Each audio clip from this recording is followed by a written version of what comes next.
Good morning. कैसे हैं आप सबका स्वागत है मेरे यूट्यूब चैनल पे।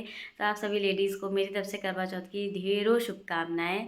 और मेरी थोड़ी सी तबीयत नहीं ठीक चल रही है, मुझे कोल्ड हो गया है, तो कोई बात नहीं। और आज का ब्लॉग तो मैं ज़रूर बनाती, चाहे जैसे बनाती, थोड़ा ही मैं करूँ, लेकिन मैं ज़रूर करूँगी। और आज मेरे यहाँ क्या क्या बनता है, पूजा कैसे होती है, मम्मी कैसे रेडी होती है, मैं सब इस ब्लॉग में दिखाऊंगी। तो आप लोग पूरा ब्लॉग देखिएगा, स्किप बिल्कुल मत कीजिएगा, एंड तक देखिएगा। और प्लीज़ जिसने भी चैनल को सब्सक्राइब नहीं किया, प्लीज़ जाकर जल्दी से सब्सक्राइब कर लीजिए, लाइक कमेंट शेयर करना बिल्कुल मत भूलिएगा। तो अभी मैं नहा लेती हूँ, उसके बाद आप लोगों से थोड़ी देर में मिलती हूँ। तो गाइज़ यहाँ पर मम्मी दाल पीस रही थी मिक्सी में, चने की दाल और उड़द की दाल। हमारे यहाँ दही बड़े और फरे दोनों बनते हैं। किसी किसी के यहाँ कोई एक चीज़ बनती है तो दही बड़े बनते हैं या फरे बनते हैं। मेरे यहाँ दोनों चीज़ बनती है, हम लोगों को पसंद भी बहुत है। तो यहाँ पर मम्मी बड़े फ्राई कर रही थी और मैंने दही बना कर रख दिया था, सिर्फ ये बन जाएंगे फिर उसमें भिगो देंगे, दही बड़े रेडी हो गए। तो मम्मी ने तब तक पूड़ी और पंजीरी बना ली थी, हमारे यहाँ पूजा में ज़रूर लगती है। फिर मैं सोची खाली बैठने से अच्छा है मैं अपनी मम्मी की सारी तैयारी करके रख देती हूँ। मैं हमेशा यही करती हूँ, मम्मी को कहीं जाना होता है या कहीं के लिए भी रेडी होना होता है तो मैं उनकी एक एक चीज़ में पहले से ही अलग करके रख देती हूँ, क्योंकि ढूंढने में टाइम वेस्ट होता है और फिर जल्दी तैयार होना होता है। तो मम्मी मेकअप बिल्कुल नहीं करती, वो सिंपल ही रहना पसंद करती हैं। वो पहले से ही मुझे बोल देती हैं हर साल कि मुझे देखो अजीब सा मत बनाना, बस मुझे सिंपल मेकअप पसंद है। तो मैं उन्हीं के हिसाब का मेकअप अलग करी थी कि क्या क्या ज़रूरत लगेगी, और जिस चीज़ की ज़रूरत थी मैंने उसे अलग कर दिया। और साड़ी चूड़ी ज्वेलरी सब, पायल बिछिया सब कुछ मैंने निकाल कर रख दिया था। फिर मैंने सोचा आप लोगों से बातें कर लेती हूँ, और मैं भूल भी गई कि मैं क्या बातें कर रही थी। एक तो मेरी ना तबीयत नहीं ठीक थी, देख रहे हैं आप मेरी हालत क्या थी। और मेरे हाथ जब से फ्रैक्चर हुआ है, मेरा हाथ अभी ज़्यादा काम नहीं करता है, और ना मैं अपने आप खुद से बाल बांध पाती हूँ, इसलिए मेरे बाल भी ऐसे ही पड़े हुए थे। क्लेचर लगा दिया था बस दीदी ने, और मम्मी काम कर रही थी तो उनसे बीच में बोल भी नहीं सकती थी कि आप मेरे बाल सही करो। और ये रही मेरी मम्मी की येलो कलर की साड़ी, चूड़ा, ज्वेलरी, मेकअप का सामान सब निकाल कर रख दिया है। और आप लोग कमेंट में ज़रूर बताइएगा चूड़ा और मम्मी की साड़ी कैसी लग रही है। अगर आप लोगों को चूड़ा का लिंक चाहिए होगा तो मैं डिस्क्रिप्शन में ज़रूर शेयर कर दूँगी। फिर यहाँ पर आ गई थी चाची, तो मम्मी बना रही थी दाल वाले फरे। इसमें बहुत ज़्यादा टाइम लग जाता है, सबसे ज़्यादा टाइम इसमें ही लगता है, और ये हम लोग नहीं कर पाते हैं क्योंकि अगर ये खुल जाएंगे तो पूरी मेहनत पानी में चली जाएगी। तो इसलिए यहाँ पर चाची फिल कर रही थी, मम्मी बना कर दे रही थी, और दीदी और चाची दोनों मिलकर फिल कर रही थी। उसके बाद छत पर भी जाकर बनाना होता है पूजा का, वो चौरीठे से, शायद हाँ चौरीठे से ही बनता है। तो मम्मी ने छत पर जाकर बनाया, क्योंकि टाइम पता नहीं चलता है, इतना छोटे दिन होने लगे हैं आजकल। उसके बाद मम्मी को रेडी होना था, तो यहाँ पर मैं मम्मी की साड़ी पिनअप करवा रही थी, क्योंकि वो अकेले नहीं कर पाती, थोड़ी भारी साड़ी होती है तो नहीं पिनअप कर पाती। मैं हमेशा से, मुझे अच्छा भी लगता है उनका सब काम करना, तो इसलिए मैंने उनका सब कर दिया। मेकअप बहुत सिंपल किया था, इसलिए शूट भी नहीं हो पाया। अकेली करने वाली थी मैं भी, तो कैमरा लेकर नहीं पकड़ सकती थी। और ये रहा मेरी मम्मी का फाइनल लुक। आप लोग ज़रूर बताइएगा कि मेरी मम्मी कैसी लग रही हैं। सच में मेरी मम्मी सिंपल ही बहुत अच्छी लगती हैं हम लोगों को भी, वो ज़्यादा टीम झाम नहीं करती हैं। और ये देखिए चुन्नी ओढ़ तो और ज़्यादा प्यारी लग रही हैं। पूजा करने के लिए जा रही थी, मुहूर्त पे पूजा होनी चाहिए। और पता नहीं मेरी वीडियो में क्या हो गया, कुछ कुछ जगह पर वॉइस आ रही है, कुछ जगह पर नहीं आ रही, इसलिए मुझे वॉइस ओवर करना पड़ रहा है। और हमारे यहाँ ऐसे पूजा होती है, आप लोग ज़रूर बताइएगा आप लोगों के यहाँ कैसे पूजा होती है, और आप लोग कहाँ से मेरी वीडियो देख रहे हैं। खूब सारा प्यार दीजिए, सपोर्ट करिए, लाइक कमेंट शेयर करना बिल्कुल मत भूलिए। और भी अच्छे अच्छे व्लॉग्स आएंगे, बस थोड़ा सा लेट हो जाता है, जब मेरी तबीयत बीच में ख़राब हो जाती है इसी में ही लेट हो जाता है। और यहाँ पर फिर बुआ ने भी पूजा करी, चाची साइड में बैठी हुई थी, सब तैयारी हम लोगों ने पहले से कर दी थी। फिर चाँद निकलने का वेट हो रहा था, चाँद बहुत आज के दिन परेशान करते हैं सारी लेडीज़ को। यहाँ पर मम्मी सिंदूर दे रही थी, और पता लाइट थोड़ी सी कम लग रही थी मम्मी को, तो उनको ना पास का नहीं दिखाई देता है। तो मैं कहानी मैंने पढ़ दी थी किताब से देख देख कर। और बुआ को, मेरी बुआ असम की हैं, तो उन्हें आती है हिंदी, ऐसा नहीं है, लेकिन थोड़ा थोड़ा होता है ना कि उनको नहीं आता। वो सोचती हैं कि देखिए पूजा पाठ का काम है, कुछ गलत ना हो, इसलिए मैंने कहा अच्छा ठीक है मैं कर देती हूँ, कहानी तो पढ़नी है, भगवान का ही तो काम है। तो मैं यहाँ पर मम्मी के साथ बैठकर कहानी पढ़ रही थी। मच्छर बहुत काट रहे थे मुझे। तो आप लोग ज़रूर बताइएगा आप लोगों को वीडियो कैसी लगी। तो खूब सारा भर भर के प्यार दीजिए, ऐसे इंजॉय करिए आप लोग भी, और मैं भी जल्दी जल्दी ब्लॉग्स आप लोगों के लिए और रेडी करूँगी। तो चलिए आप लोग देख। साथ साथ दूध देने वाली गाय, करुआ बेचने वाली कुमारी, महावर लगाने वाली नाइन, चूड़ी पहनाने वाली मणिहारिन, सात भाई और उनकी इकलौती बहन, सूर्य, चंद्रमा, गौरा और पार्वती आदि देवी देवताओं के भी चित्र बनाए जाते हैं। तो सुहागिन स्त्रियों को इस दिन निर्जल व्रत रखना चाहिए। रात्रि को जब चंद्रमा निकल आए, पक्ष की चौथ का व्रत आया तो भाई बोला कि बहन आओ भोजन करें। बहन बोली कि आज करवा चौथ का व्रत है, चांद उगने पर ही खाऊंगी। तब भाइयों ने सोचा कि चांद उगने तक बहन भूखी रहेगी, तो एक भाई ने दिया जलाया, दूसरे भाई ने छन्नी लेकर उसे ढका और नकली चांद दिखाकर बहन से कहने लगा कि चल चांद उग आया है, अर्घ दे ले। बहन अपनी भाभीियों से कहने लगी कि चलो अर्घ दे। तो भाभियां बोली तुम्हारा चांद उगा होगा, हमारा चांद तो रात को उगेगा। बहन ने अकेले ही अर्घ दे दिया और खाना खाने लगी तो पहले ही ग्लास में बाल आ गया, दूसरे ग्लास में कंकड़ आया और तीसरा ग्लास मुंह तक किया तो उसकी ससुराल से संदेशा आया कि उसका पति बहुत बीमार है, जल्दी भेजो।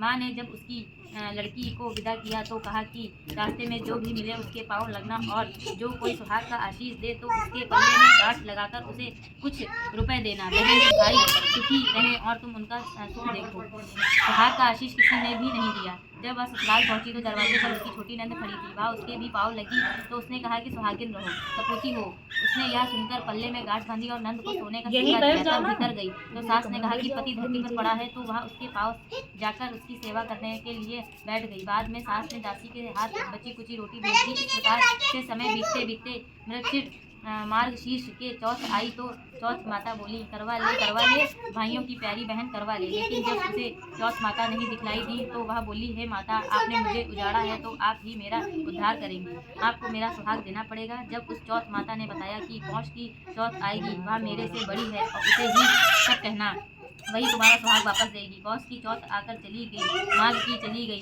फागुन की चली गई, चैत्र वैशाख ज्येष्ठ आषाढ़ और श्रावण भादों की सभी चौथ आई और आगे वाली को कहना आई तो उसने बताया कि तुम पर कार्तिक की चौथ नाराज है, उसी ने तुम्हारा सुहाग लिया है, वही वापस कर सकती है, वही आएगी तो पाँव पकड़कर विनती करना। यह बताकर वह भी चली गई।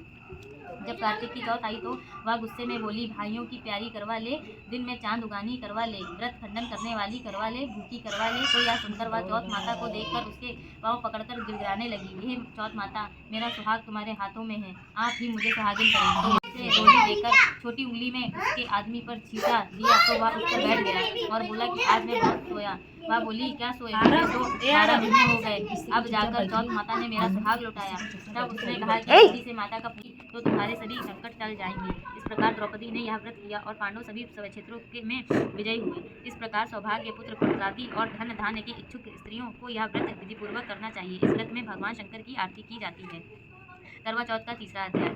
एक ब्राह्मण परिवार में 7 बहुएं थीं। 6 बहुओं के मायके वाले बहुत बीमार थे, इसी कारण ससुराल में उनका बड़ा मान था, परंतु छोटी के मायके में कोई न था। वह घर का सारा काम काज करती, सबकी सेवा करती, पर कोई भी उसे प्यार नहीं करता, सभी दुत्कारते रहते। तीज त्योहारों पर भी जब उसके मायके से कोई ना आता तो वह बहुत दुखी होती। हर वर्ष की तरह इस वर्ष भी करवा चौथ का व्रत आया। अन्य बहुओं के मायकों से उनके छोटे भाई करवा लेकर आए, पर छोटी के मायके से यदि कोई होता तो करवा लेकर आता।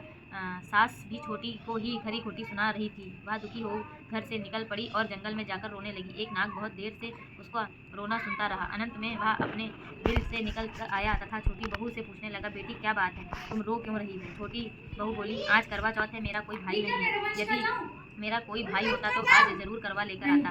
नाग को छोटी बहू पर दया आ गई। नाग ने कहा, बेटी तुम घर चलो, मैं अभी करवा लेकर आता हूँ। थोड़ी देर बाद नाग बहू की ससुराल पहुंचा। ससुराल वाले इतना सामान देखकर चकित हो गए। सास भी प्रसन्न हो गई। सास ने प्रसन्न मन से छोटी बहू को नाग देवता के साथ भेज दिया। नाग देवता ने छोटी बहू को अपना सारा महल दिखाया और कहा, जितने दिन चाहो आराम से रहो, मन चाहा खाओ, मन चाहा पहनो, पर एक बात याद रखना, सामने रखी नाद कभी मत खोलना। छोटी बहू सारा समय महल में आराम से काटती, पर नाद के बारे में उसकी उत्सुकता बढ़ती जाती। एक दिन जब घर में कोई ना था, उसने नाद को उठाकर देखा तो हजारों छोटे छोटे सांप के बच्चे इधर उधर रेंगने लगे। उसने जल्दी ही नाद ढक दी। जल्दी में एक सांप की पूंछ नाद के नीचे आकर कट गई। शाम को नाग के आने पर छोटी बहू ने अपनी गलती स्वीकार कर ली। नाग ने भी उसे क्षमा कर दिया। जब छोटी बहू ने ससुराल जाने की इच्छा की तो उसे धन रत्न आदि देकर विदा किया। छोटी बहू के ससुराल में अब उसकी बड़ी इज्जत होने लगी। जिस सांप की पूंछ कटी थी उसी सभी बंडा कहकर तंग करते। एक दिन उसने अपनी माँ से पूछा कि मेरी पूंछ कैसे कटी। माँ ने कहा कि छोटी बहू के नाद उठाने और जल्दी में रखने में ही तुम्हारी पूंछ कटी है। तो वह बोला कि मैं छोटी बहू से बदला लूंगा। माँ के बहुत समझाने पर भी वह एक दिन चुपचाप छोटी बहू के घर जा छुपा और मौका पाकर उसे काटने की सोचने लगा। वह छोटी बहू और उसकी सास में किसी बात पर बहस हो रही थी तो छोटी बहू कसम खा कर कह रही थी कि मैंने ऐसा नहीं किया। वह कह रही थी कि मुझे बांडा भैया से प्यारा कोई नहीं है। उन्हीं की कसम खाकर कहती हूँ कि मैंने ऐसा नहीं किया। बांडा भैया ने जब सुना तो सोचने लगा, जो मुझसे इतना प्यार करती है मैं उसे ही काटने आया हूँ। वह चुपचाप घर चला गया। माँ ने पूछा, ले आए बहन से बदला? वह कहने लगा, माँ बहन से कैसा बदला? तभी से बांडा भाई व छोटी बहन हुए। भाई प्रतिवर्ष चौथ के दिन करवा लेकर जाता, वह बहन बड़े प्यार से करवा चौथ का व्रत करती। करवा चौथ का व्रत कथा टूटता है। प्राचीन काल में करवा नाम की एक प्रतिवक्ता स्त्री अपने पति के साथ नदी किनारे एक गांव में रहती थी। कार्तिक मास के कृष्ण पक्ष की चतुर्थी चौथ के दिन उसका पति नदी में स्नान करने के लिए गया। स्नान करते समय एक मगरमच्छ ने उसका पैर पकड़ लिया। वह करवा करवा नाम लेकर जोर जोर से अपनी पत्नी को पुकारने लगा। उसकी आवाज़ सुनकर उसकी पत्नी दौड़कर आई और उसने मगर को कच्चे धागे से बांध दिया। मगर को बांधकर वह यमराज के यहाँ पहुंची और यमराज से बोली, भगवान, मगरमच्छ ने मेरे पति का पैर पकड़ लिया है, अतः पैर पकड़ने के अपराध में मैं आप अपने बल से उस मगरमच्छ को नरक में ले जाओ। यमराज ने कहा, अभी मगरमच्छ की आयु शेष है, अतः मैं उसे नहीं मार सकता। इस पर करवा ने कहा, यदि आप ऐसा नहीं करोगे तो मैं आपको श्राप देकर नष्ट कर दूंगी। यह सुनकर यमराज डर गए और उस प्रतिव्रता स्त्री करवा के साथ जाकर मगरमच्छ को उन्होंने यमपुरी भेज दिया और करवा के पति को दीर्घायु प्रदान की। उसी दिन से यह करवा चौथ मनाई जाती है और सुहागिन स्त्रियों के द्वारा व्रत रखा जाता है। हे करवा माता, जैसे तुमने अपने पति की रक्षा की, वैसे सबके पतियों की रक्षा करना। आरती ये गणेश वाली ही होती है। जय गणेश देवा, माता जाकी पार्वती, पिता महादेवा, एक दंत दयावंत चार भुजाधारी, मस्तक सिंदूर सोहे मूसे की सवारी, अंधन को आँख देत कोढ़िन को काया, बाझन को पुत्र देत निर्धन को माया, हार चढ़े फूल चढ़े और चढ़े मेवा, लडुअन का भोग लगे संत करे सेवा, दीनन की लाज रखो शंभु सुत वारी, कामना को पूरा करो जग बलिहारी। जय गणेश जय गणेश जय गणेश देवा, माता जाकी पार्वती, पिता महादेवा।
सही लग रहा, देखो।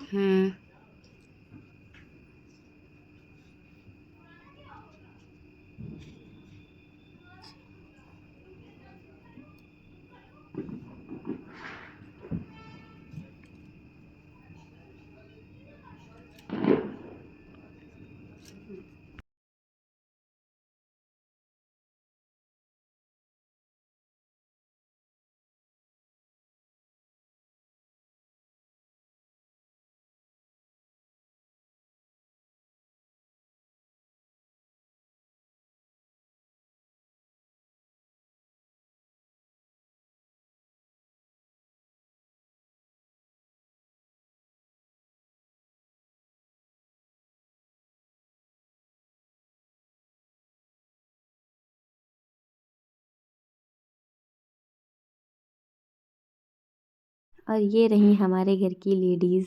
आप लोगों को मेरी आवाज़ से ही पता चल रहा होगा, अभी भी मुझे कोल्ड है। तो देखिए प्यारी लग रही है ना, कमेंट में ज़रूर बताइएगा।